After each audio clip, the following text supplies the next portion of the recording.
Suami terlanjur berkali-kali. Aku cicik dengan diri sendiri. Assalamualaikum, hai semua. Nama aku Ani. Sudah tentulah bukan nama sebenar. Aku sebenarnya tak berniat langsung nak berkongsi kisah aku. Tapi lepas baca confession sis yang suaminya ada tag someone dekat Telegram, aku tergerak hati untuk share kisah aku. Bukan untuk meraih simpati, buka aib sendiri jauh sekali, sekadar untuk dijadikan pengajaran untuk pasangan yang telah berumah tangga. Ceritanya begini, aku mulakan dengan pengenalan watak dalam cerita aku ni. Aku, Ani, suami aku Man dan Esah, kekasih suami aku. Aku dan suami telah berkahwin hampir 10 tahun dan dikurniakan cahaya mata yang bijak, cantik dan handsome. Aku bekerja dalam bidang profesional, manakala suami hanyalah pekerja swasta. Ditakdirkan aku bekerja jauh dari suami dan tinggal bersama anak-anak. Segala urusan anak-anak adalah di bawah tanggungjawab aku. Akulah yang hantar anak ke sekolah, masak, ajar mengaji dan sebagainya. Tu belum kira tugas aku di pejabat, mujur rakan-rakan pejabat dan bos memahami situasi aku sebagai ibu tunggal di sini. Jadual seharian aku sangat padat. Bangun seawal sebelum subuh, bekejar ke sana sini, uruskan anak dan bekerja, uruskan hal di rumah dan sebagainya, sehingga aku kurang masa untuk suami. Bila malam, aku akan tidur awal kerana tenaga sudah habis digerah. Ceritanya, sepanjang aku PJJ dengan Man, aku sikit pun tak pernah rasa sangsi dengan apa yang dia lakukan di sana. Aku percayakan dia lebih dari 100%. Jiran ada bagi tahu yang ada perempuan datang ke rumah, tapi aku tetap bersangka baik. Sehinggalah suatu hari, aku tergerak hati untuk check handphone Man. Ada mesej dari seseorang memberi salam. Aku tak baca, cuma baca dari luar saja. Bodohnya aku.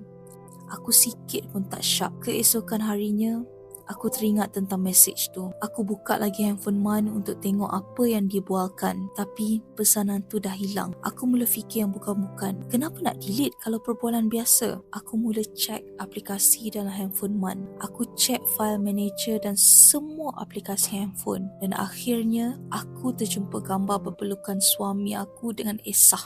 Darah aku terus berderau, menggelegak macam gunung berapi nak meluahkan lava panas. Aku cuba tanya pada Man yang ketika itu baru bangun dari tidurnya. Tanpa menjawab, dia tengok aku tepat pada mata aku, pegang tangan aku dan peluk aku.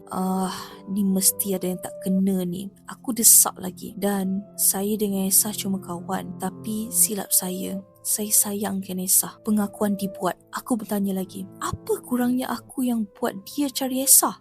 Aku akui aku tak cantik, tak pandai make up, tapi aku tak pernah culas tanggungjawab aku sebagai seorang isteri dan ibu. Sepanjang PJJ, boleh kira dengan jari berapa kali je suami datang ke tempat aku. Selebihnya, memang aku yang ulang-alik hampir 4 jam setiap minggu bersama anak-anak. Penat, aku perempuan, berkejaya, uruskan anak-anak lagi. Tapi demi suami, aku sanggup berulang sekerap yang boleh.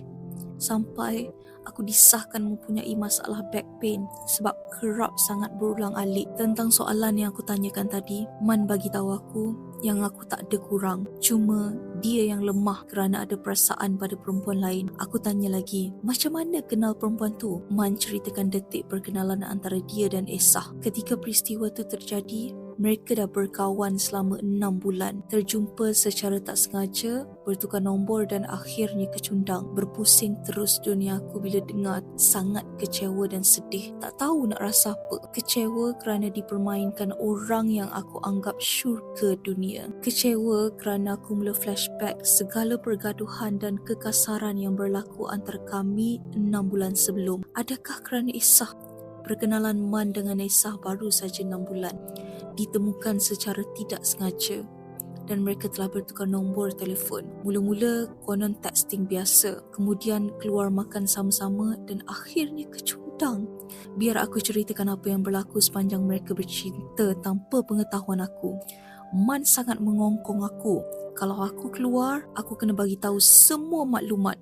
Ke mana, dengan siapa, kena share location, kena selfie dan sebagainya. Kadang-kadang memang sampai bergaduh kerana aku terasa suami terlalu mengongkong. Keluar dengan anak pun dituduh pergi dating. Keluar dengan kawan, apatah lagi. Aku bertahan Walaupun sejujurnya aku rimas, aku perlukan me time aku juga. Aku terlampau stres sehinggalah aku terpaksa mengikuti stress management therapy. Semasa terapi, terapis ada bertanya, "Puan pernah ada me time? Pernah buat apa Puan suka?" Aku tak boleh jawab sebab aku tak pernah ada me time dan tak pernah ada kesempatan untuk buat apa yang aku suka. Ya, masa aku sangat padat kerja, anak-anak dan keluarga. Aku pernah bertanya pada Man, kenapa dia curang? Jawapannya, kerana aku terlampau sibuk dan tidak punya masa yang banyak bersama dia. Ketika suami aku terkantoi, aku tanya pada dia, "Siapa Esah?" Katanya, Esah seorang isteri dan ibu, tetapi rumah tangga dia juga bermasalah. Ketika peristiwa itu terjadi, katanya Esah dalam kes mahkamah. Aku tak puas hati, aku minta nombor Esah dan aku nak jawapan sendiri daripada Esah. Katanya dia telah diceraikan dan sedang dalam iddah. Terkejutnya aku apabila mengetahui mereka merancang untuk bernikah setelah Esah tamat iddah. Kakak, abang dan adik sekalian, apa yang aku patut rasa ya? Hancur berderai hati aku. Aku menangis. Aku tanya pada Man, apa kurangnya aku sehingga dia perlakukan aku sebegitu? Aku ajak mereka bersua muka. Aku nyatakan apa yang aku rasa. Esah berkali-kali berminta maaf. Katanya, ini semua takdir Allah. Takdir? Perlukah aku salahkan takdir? Berdosakah aku kalau aku katakan ini bukan takdir, tapi kesalahan dan kebodohan mereka sendiri? Dua kekasih tersebut telah mengaku kesalahan mereka. Tapi, aku masih belum rasa tenang.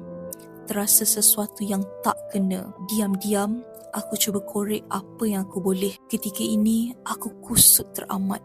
Tapi aku kuatkan semangat dan aku terjumpa sesuatu yang aku rasakan mereka telah melebihi batas. Aku cuba slow talk dengan Man. Akhirnya, Man mengaku telah bersama dengan Esah. Aku terdiam. Tak ada air mata untuk aku tangisi lagi. Aku panggil Esah. Aku ajak woman talk dengan dia. Esah mengaku beberapa kali katanya mereka bersama. Aku tersangat marah. Aku katakan pada mereka, sekiranya Esah anak dara atau bujang, aku pasti izinkan mereka bernikah. Tapi Esah seorang isteri, Esah seorang ibu, sama seperti aku. Aku marah pada suami aku. Aku dengan tegas menentang semua perbuatan mereka. Man hanya mampu membisu dengan apa yang terjadi. Man kata menyesal dan tak akan ulangi lagi. Bodohnya Man kerana sanggup berzina dengan isteri orang. Oh, dulu dia pernah tuduh aku berzina ya.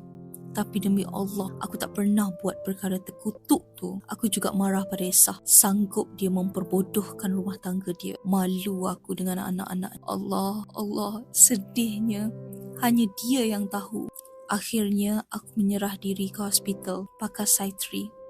Kerana kondisi aku semakin melarat.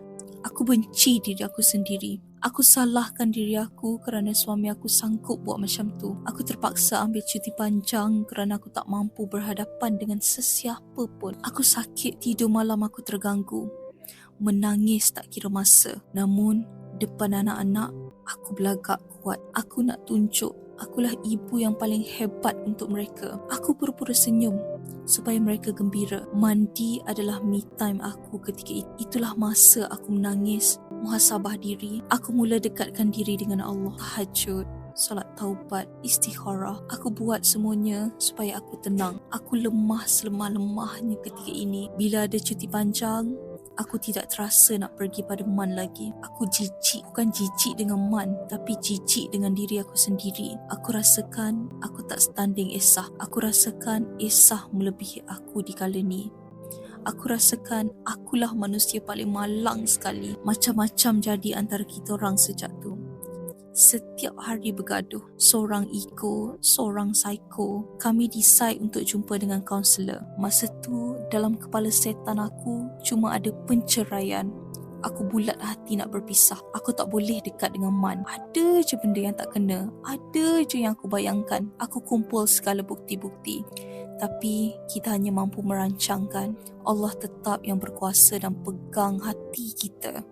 Ditakdirkan satu hari, aku bersama anak-anak. Tiba-tiba anak aku cakap, "Mami jangan berpisah dengan Daddy, please."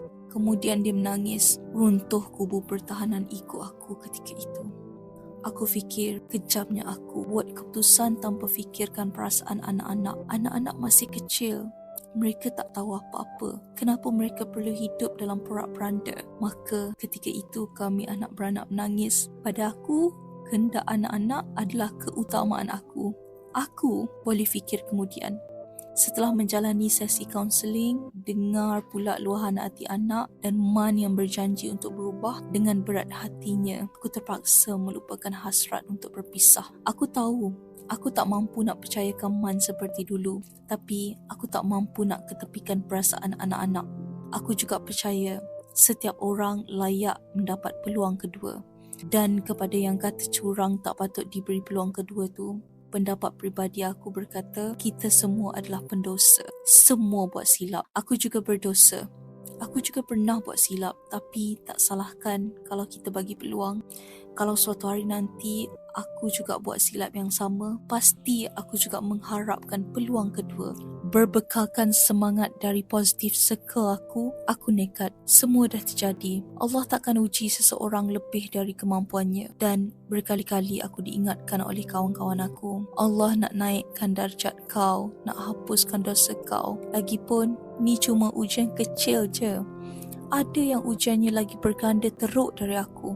Perlahan-lahan, aku mula bangun. Aku paksa hati aku untuk terima Man. Aku paksa hati aku untuk memaafkan Man, Esah dan semua yang pernah buat silap pada aku.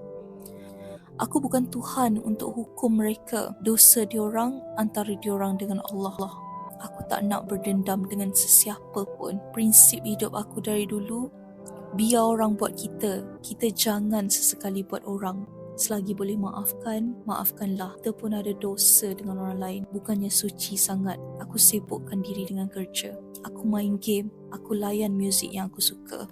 Aku bersukan. Setiap malam aku cium anak-anak. Aku nekat untuk usaha jadi mami yang terbaik. Aku minta maaf pada anak-anak atas apa yang terjadi antara aku dengan ayah diorang. Aku tak peduli pada side Man. Pandai-pandailah fikir. Umur dah meningkat, jadi takkan pemikiran nak duduk kat bawah lagi. Tapi aku nampak banyak perubahan pada Man. Tak lagi kerap marah-marah, maki aku. Dia cuba menolong aku buat kerja rumah. Selalu layankan bini dia nak apa-apa. Memang nampak beza dari sebelum dia kantoi. Orang selalu cakap, setiap apa yang berlaku ada hikmahnya. Dan aku percaya inilah hikmahnya. Aku mula sedar kenapa dulu Man selalu marah-marah, selalu mengadu tak cukup duit, selalu malas layan aku.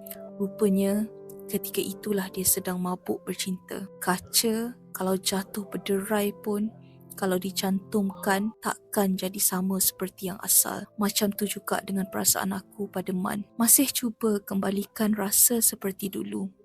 Cuma ikhlas aku hanya untuk anak-anak.